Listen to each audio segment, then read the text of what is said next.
먼저 상대방한테 고소하겠다고 혹은 신고하겠다고 연락이 온다면 이 말 외에는 여러분들이 하실 건 없습니다. 괜시리 겁먹으시고 사과하실 필요가 전혀 없습니다. 간혹 수사관분들에게 전화로 혐의 인정하냐고 물으시는 분들도 계시는데 유도신문에 걸려드시면 안 됩니다. 네, 억울하게 허위로 고소당하였다는 점을 적극적으로 좀 피력하실 필요가 있고요.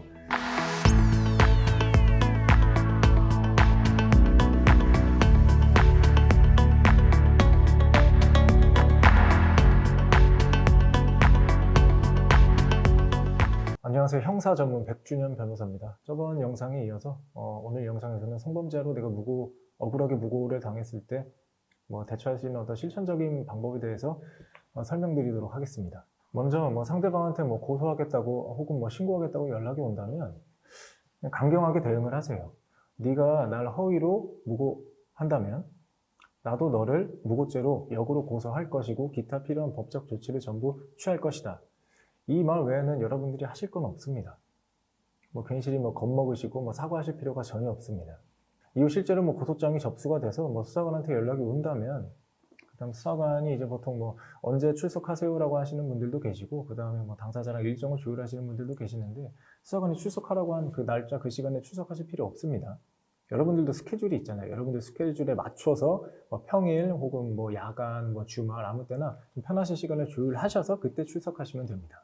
네, 이렇게 혼자서 대응하실 분들은, 홀로 대응하실 분들은 조율하신 날짜에 출석하시면 되고요. 변호사를 선임을 해서 대응하실 분들은 이제 수사관한테 전화가 오면 수사관님 제가 변호사를 선임할 예정인데 변호사 선임하고 다시 전화드리겠습니다 하고 끊으시면 됩니다. 그 다음에 실제로 변호사를 알아보시고 마음에 드시는 변호사를 선임한 다음에 그 다음에는 이제 변호사 사무실에서 알아서 할 겁니다. 네. 그리고 간혹 수사관분들에게 전화로 혐의 인정하냐고 물으시는 분들도 계시는데 유도신문에 걸려드시면 안 됩니다. 그리고 또 중요한 것이 수사관한테 전화 오고 하면은 두렵잖아요. 두려워서 계속해서 전화를 회피하시는 분들이 계세요. 전화 안 받고 연락 두절되고 이러면 체포영장 발부됩니다. 그러니까 수사관의 연락은 그냥 꼬박꼬박 잘 받으시는 게 중요해요. 먼저 이제 변호사를 선임하셨다면 그 변호사 사무실에서 알아서 할 것이고, 만약 내가 홀로 대응한다고 한다면 제일 먼저 여러분들이 하셔야 될 것은 수사관과 조사받는 일정을 좀 최대한 뒤로 늦추세요. 지금 회사 일로 바쁘고 여러 가지 이유를 대서 아니면 그냥 변호사를 지금 선임하고 좀 알아보겠다라고 말씀을 하시고 실제 선임을 안 하셔도 되니까 좀 일정을 최대한 조율을 해서 굉장히 뒤로 늦추고 그다음 제일 먼저 정보공개 청구가 있죠. 정보공개 청구에서 저 고소인이 도대체 날 뭐로 구체적으로 어떤 행위로 어떤 죄명으로 어떻게 날 고소했는지 그거부터 고소장부터 한번 정보공개 청구해서 한번 받아보세요. 그러면 이제 고소인이 이런 식으로 나를 허위로 고소했구나 라는 걸 확인할 수 있죠. 그 다음에 여러분들은 고소인의 고소장 내용에 반박할 내용이 담긴 서면을 준비하셔야 되고요. 그리고 그 반박할 주장을 입증할 수 있는 증거를 취합하셔야 됩니다. 서면의 내용은 사건 당일 고소인이 주장하는 사건 당일에 고소인이 주장대로 원치 않는 성관계가 없었다거나 아니면 고소인의 주장이랑은 전혀 사실이 다르다라는 것을 이제 육하원칙에 따라서 굉장히 일목요연하게 작성을 하시면 되고요.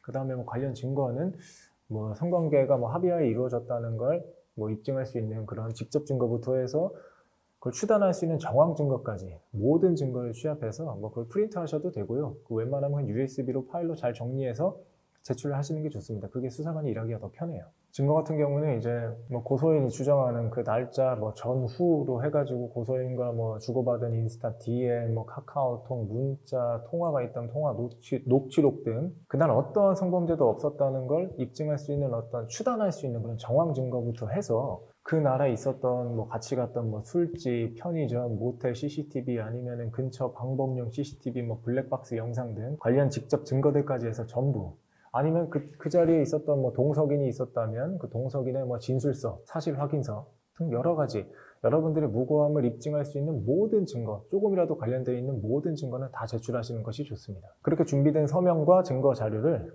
조율하신 날짜에 출석하시는 날짜에 지참해서 가져가셔서 제출하시면 됩니다. 그리고 복장은 당연하게도 좀 단정하게 입고 가시고요. 그리고 수사관이 이제 여러 가지 질문을 할 거예요. 질문을 할 때는 그 질문에 대한 답만 하시면 됩니다.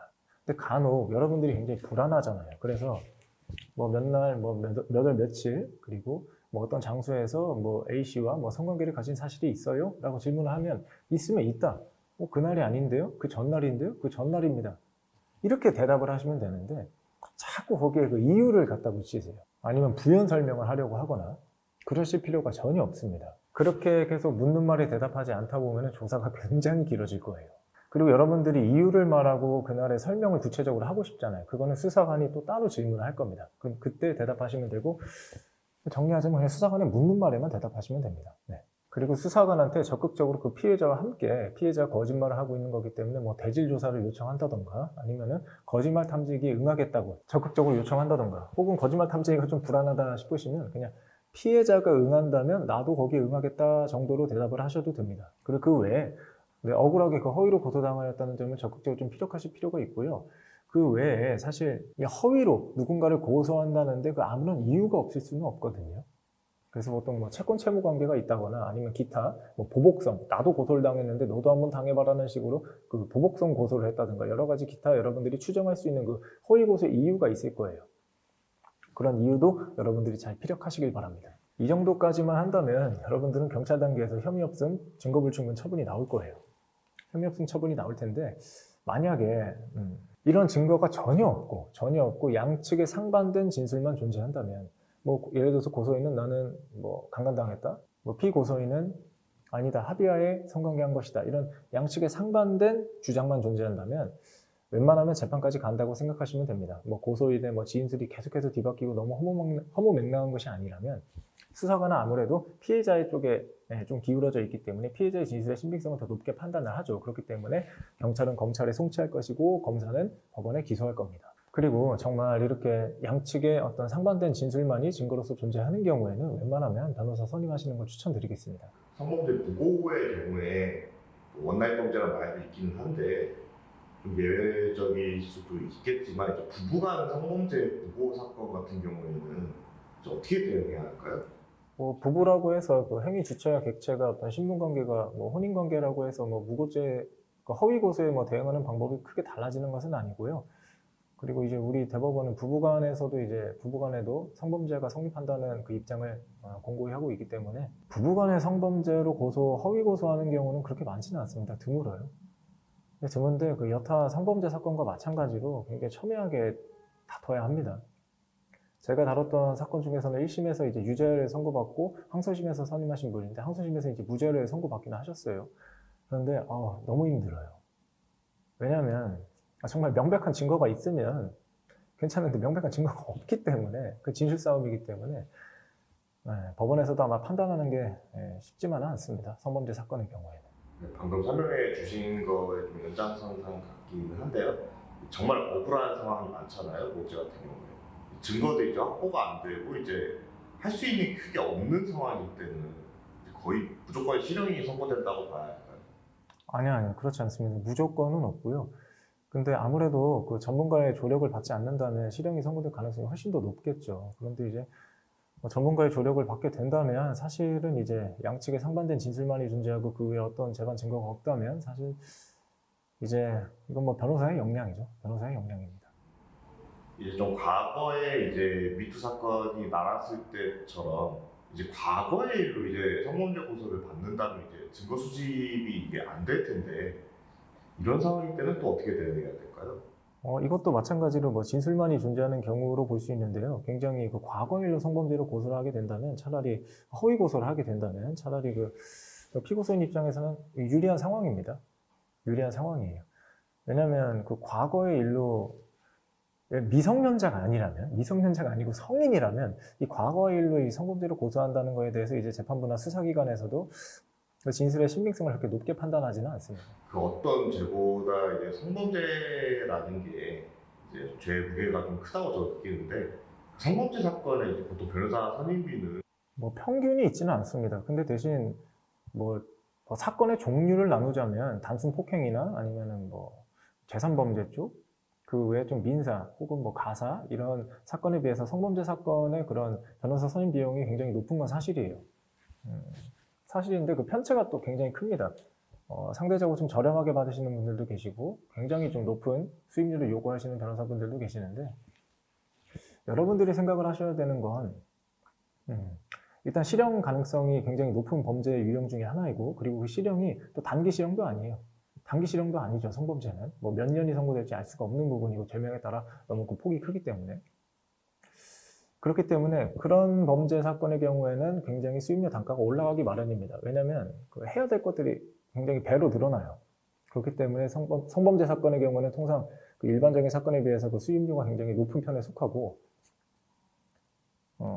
그래서 여러분들이 내가 지금 성범죄로 허위로 고소를 당했다면 그걸 고민해 보시면 됩니다. 내가 지금 성범죄로 허위 고소를 당했는데 내가 이게 만약 실형이 선고돼서 뭐 한 1, 2년 정도 감옥에 가게 된다면 입게 될 손해액이 있을 거 아니에요. 그 손해액과 지금 내가 변호사 비용으로 이만큼 지출해서 지금 당장 경찰 단계에서 혐의 없음 증거 불충분으로 끝낼 수 있다면 얻게 될 이득, 뭐 그런 것들을 좀 고려를 하셔가지고 여러분들의 지금 경제 상황에 맞는 그리고 적절한 변호사를 선임하시면 될 것 같습니다. 그리고 어떤 변호사가 적절한지는 제가 관련 영상을 촬영해 뒀으니까요. 거기 가서 한번 확인해 보시면 될 것 같습니다. 네, 유독 성범죄 허위 무고에 관한 내용이 항상 논란도 많고 자주 있는 편인 것 같은데 그 원인은 무엇일까요? 성범죄, 뭐 무고하면 사실 성범죄죠. 무고하면 성범죄인데 이건 좀 사회 전반의 어떤 좀 그런 인식 그리고 실제 처벌 뭐 이런 것들이 좀 고려가 되는 것 같은데 우선 뭐 적절한 표현은 아니지만 적절한 표현은 아니긴 하지만 그냥 여러분들 이해를 돕기 위해서 좀 이런 단어를 사용하겠습니다. 성범죄 무고가 손익비가 좋을 수 있어요. 리스크가 적을 수 있습니다. 예를 들어서 무고죄는 굉장히 그 성립되는 요건이 까다로운 범죄 중에 하나예요. 목적이 들어가 있어야 됩니다. 목적. 그 주관적인 목적이 있었는지를 수사기관에서 어떻게 입증을 합니까? 굉장히 어려운 범죄 중에 하나예요. 그렇기 때문에 예를 들어서 뭐 채권 채무 관계가 있다거나 아니면 내가 이거 성범죄로 저 사람 공무원인데 내가 지금 성범죄로 허위 고소하면 저 사람 직을 잃게 될 수도 있는데 나 합의금으로 수천만 원 받을 수도 있겠네. 그리고 내가 역으로 고소를 당한다 하더라도 나는 이렇게 진술하면 다 빠져나갈 수 있어. 혹은 내가 설령 무고죄가 성립이 된다 하더라도 난 초범이고 반성한다고 하면 벌금 몇백만 원 낼 텐데 그 손익비가 좋다고 생각을 할 수도 있고요. 그리고 실제로 무고죄 같은 경우에는 법정형이 10년 이하 징역 1,500만 원 이하의 벌금입니다. 굉장히 폭이 넓죠. 아마 생각하건대 이렇게 폭이 넓게 법정형을 규정한 입법 취지는 우리가 누군가를 살인죄로 허위 고소했을 때 그리고 단순 그냥 폭행이나 모욕으로 허위 고소했을 때는 당연히 차등을 두어야 되잖아요. 그렇기 때문에 좀 중한 범죄로 허위 고소한 게 입증이 된다면 당연히 무고죄지만 중한형으로 처벌을 해야 될 것이고 단순 모욕이나 폭행 등 좀 가벼운 죄로 허위 고소를 했다면 그 가볍게 처벌하기 위해서 이렇게 좀 법정형의 폭을 굉장히 넓게 뒀다고 생각을 합니다. 그런데 실무상 좀 그렇게 이루어지지가 않죠. 뭐 이런 실무상 처벌 내 그렇다고 해서 무고죄 형량이나 아니면 이걸 좀 세분화해서 형량을 높인다거나 혹은 이런 것들에 대해서는 좀 실제 피해자의 어떤 고소 의지를 위축시킬 수 있다라는 그런 계속 논란이 있어서 아직까지 어떤 국회에서 논의가 이루어지지는 않고요. 다만 대법원의 양형 기준을 좀 변경하는 건 어떠냐 정도의 논의가 그런 주장이 좀 힘을 얻고 있는 지금 상황입니다. 네. 오늘은 억울하게 고소를 당하신 분들이 이제 경찰 조사 단계까지 좀 어떤 식으로 대응을 하면 될지 그 대응 방법, 방향성 등에 대해서 좀 알아봤는데요. 그럼 다음에도 유익한 영상으로 찾아뵙도록 하겠습니다. 감사합니다.